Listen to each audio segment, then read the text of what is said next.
Olá, boa noite, seja bem-vindo ao Direito Cariri, primeira edição. Nós começamos hoje com imagens ao vivo da rodoviária aí do Juazeiro do Norte. Você acompanha com a gente a movimentação de ônibus chegando, ônibus saindo, cargas sendo despachadas. E os destaques de hoje são: o que é o contrato de transporte? Nossa equipe buscou informações e trouxe respostas importantes para essa questão. Partes e objetos do contrato. Quem são os agentes envolvidos nessa negociação? E ainda, o Código Civil positivou o contrato de transporte. Mas, e quais são os conceitos jurídicos dele? Veja também as obrigações e direitos do transportador quanto ao transporte de pessoas. Tem ainda transporte de coisas. Vamos falar sobre a responsabilidade de o transportador verificar se o material a ser transportado não é proibido. É para você ficar bem informado, hein? É o que você acompanha a partir de agora.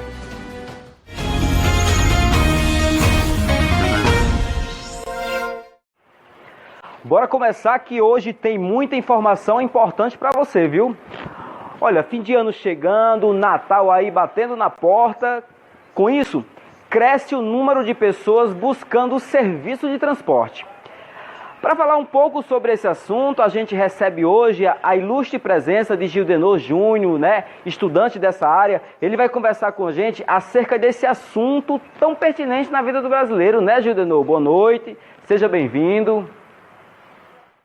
Boa noite, Fagner. Boa noite, telespectadores. É sempre uma honra estar participando do jornal Direito Cariri para tratarmos de um tema que nem é tão complexo, mas também não é tão simples. Eu acredito que essa nossa conversa vai ser de suma importância, até porque é uma situação corriqueira, né?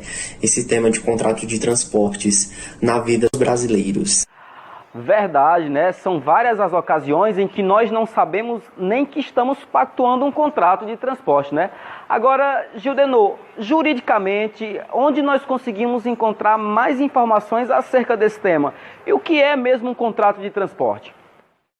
Bem, Fagner, o contrato de transporte ele vai pertencer à classe do direito civil. O direito civil é um ramo do direito privado, da seara privada, que vai estar buscando. A seara privada ela busca relacionar, né? Ou seja, controlar as relações individuais. O contrato de transporte, por sua vez, de uma forma bem simplória, sem me adentrar muito no juridiquês, seria basicamente, certo, um contrato celebrado entre as partes que visa transportar algo ou alguma coisa, né, coisa ou pessoa, mediante uma remuneração. E aí você me pergunta, onde a gente poderia encontrar? De forma bem simples, na internet, certo? É só você entrar de forma gratuita, beleza? Só você entrar lá no Código Civil e procurar a parte que trata do contrato de transportes, certo? Agora, para ficar mais fácil, para que nossos telespectadores entendam quem são as partes e qual é o objeto do contrato de transporte? Perfeito. Bem, o objeto seria basicamente uma pessoa física ou uma pessoa jurídica comprometendo-se a transladar de um local para outro coisas ou pessoas mediante remuneração. O objeto, de forma bem simples, seria isso, certo? Então, eu fiz aí uma breve introdução do que seria as partes, o que seria o contrato e, por fim, o que seria o objeto, né? Não tem muito mistério. Obrigado, Gildenor, por sua participação. Quando tiver mais informações é só chamar, tá bom?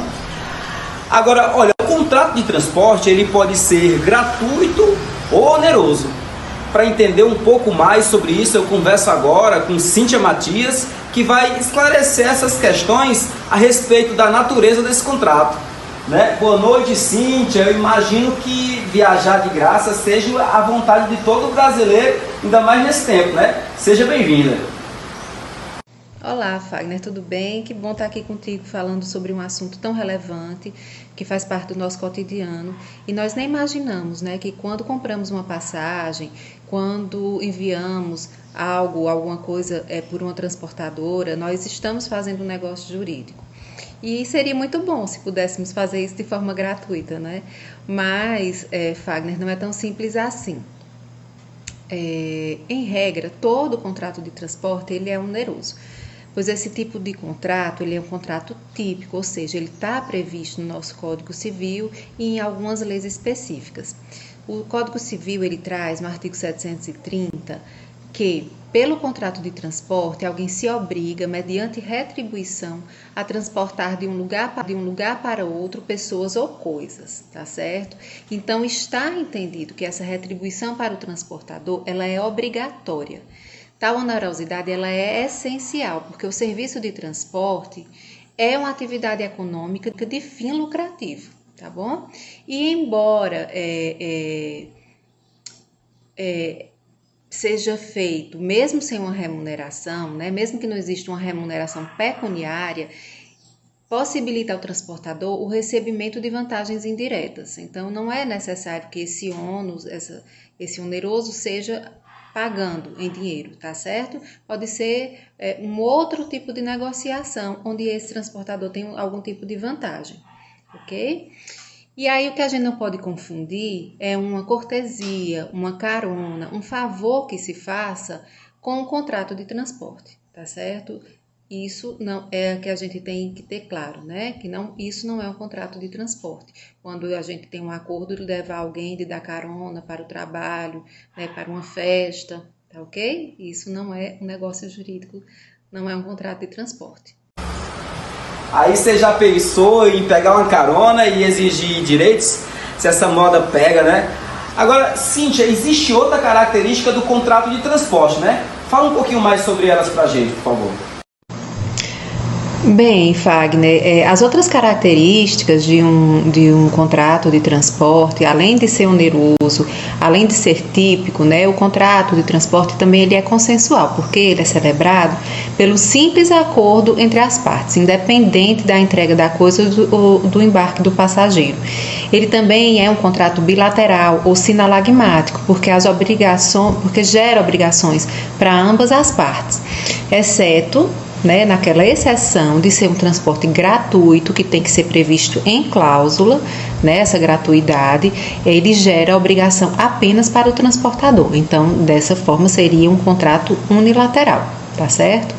Ele também é um contrato comutativo, porque ambas as partes já conhecem suas prestações e contraprestações de forma certa e equivalente, ok? Outra característica é que ele tem execução futura. O que é isso? É que ele é celebrado no momento e ele pode ser executado em outro momento, né? Não é imediato. Ele também é individual, porque obriga somente os indivíduos envolvidos, tá certo? No contrato.